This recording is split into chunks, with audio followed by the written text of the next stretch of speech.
The balance of power certainly swung in this episode.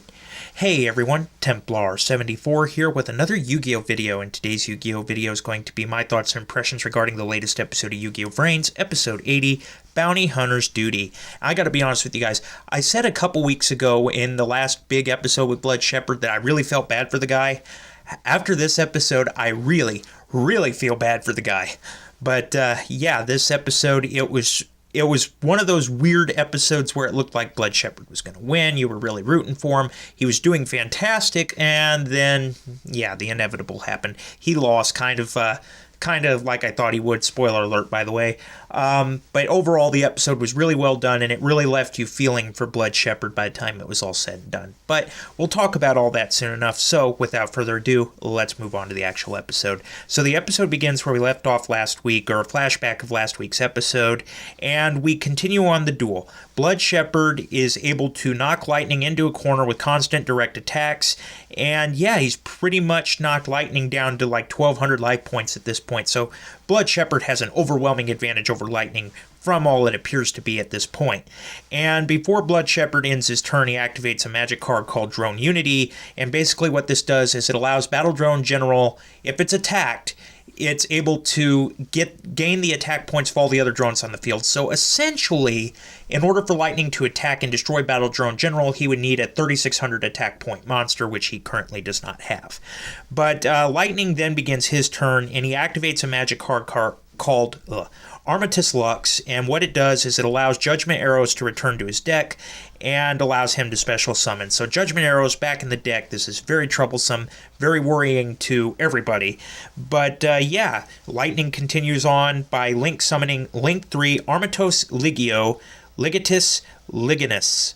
I'm not sure if I'm pronouncing that right. If I'm not, please forgive me. But yeah, he's able to bring out his Link 3 Ace Monster. It's got 2,600 attack points. It's formidable, that is for sure.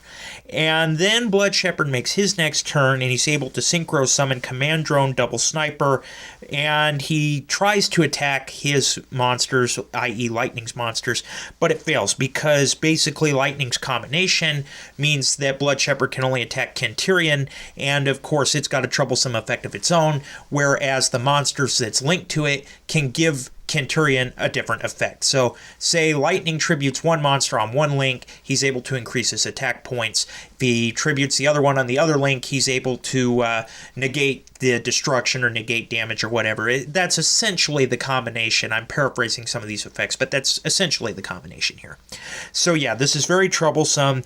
Blood Shepherd, though, undeterred, he's been knocked back, but he's not out. He activates a quick spell card called Drone Force Fusion and brings out his mightiest drone, his Fortress Drone Beehive, and this card is actually pretty awesome, I'm not going to lie. Basically, its effect is it gains a counter for every level per fusion material monster, which gives it 6 counters. And basically Blood Shepherd is able to release these counters to summon drone tokens. So he releases 5 of these counters, releasing 5 drone tokens with 0 attack points. But thanks to Drone Unity and Fortress Drone's effect, he's able to raise Fortress Drone's attack all the way up to 5,000, and if Lightning tries to attack one of these drone tokens that has 0 attack points, thanks to Drone Unity, they're going to have 5,000 attack points too. So overall, Blood Shepherd has an overwhelming advantage here. He's got a 5,000 attack point monster. He's all but sealed Lightning's monsters thanks to his Capture Drone card. But then we see something very drastic happen, something I didn't expect to happen. Although I gotta be honest, it was kind of expected, but not really. Complicated story. But anyway, so Lightning is up in a corner. He's able to draw Judgment Arrows, and he's able to play it, but Blood Shepherd's able to stop it with his trap effects, i.e. Snatch Drone. And that trap card is the one he played last episode, where basically it negates the effect and destroys it. But Lightning does something much to the amazement of everybody. He sacrifices Judgment Arrow to destroy Blood Shepherd's field with his Ligatus Liganus.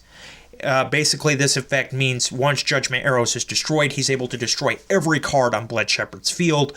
And yeah, he's able to do this. Blood Shepherd's unable to negate this effect. All of his cards are destroyed. And of course, Lightning moves in for a final direct attack and ultimately defeats Blood Shepherd. So Blood Shepherd has been defeated in the duel thoroughly clobbered by lightning. Emma runs up to him, and he basically says, it was I couldn't help you. And this is confusing here to most of the audience watching, i.e. Playmaker, Soulburner, and Blue Maiden, and the Ignis Company there, because at this point they still don't know about Blood Shepherd. But basically, he says it's a brother's duty to protect you, and that's why he went up against lightning on his own, was to protect Emma, and he ends up having his consciousness data stolen from him right in Emma's arms. It's a very emotional moment there. Emma's left heartbroken over what happened to her brother, and when she says brother, everybody's like, well, wait a minute, Blood Shepherd's your brother? So yeah, the secret's finally out about Blood Shepherd after he's been taken away by Lightning, and Lightning turns to the rest of the group and says, I hope you enjoyed the show, because you're next, as he vanishes with Jen, and that's pretty much the episode. So like I said, overall, this episode, it was really one of those episodes where the balance of power kept swinging in the episode. You weren't really sure who was going to win, although I kind of had the gut feeling all along Blood Shepherd was going to lose. Sadly, that was the case. I really feel bad for the guy. He was a great character. And yeah, I really hope this pushes Emma and the team to drive on to try to save him. And I really hope they kick Lightning's butt here before too long. But with all of that being said, overall, I give this episode an 8 out of 10. It was a really well done episode, really well animated, and it just goes to show how fearsome of an opponent Lightning is going to be in the future for Playmaker and the others.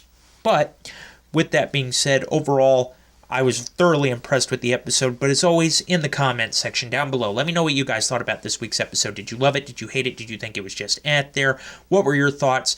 Are there any concerns you might have as far as Lightning's deck maybe being a little bit too OP? Just let me know what your guys' thoughts are about all this in the comments section down below, because as always, I enjoy hearing from you.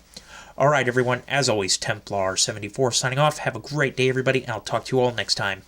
Goodbye everybody.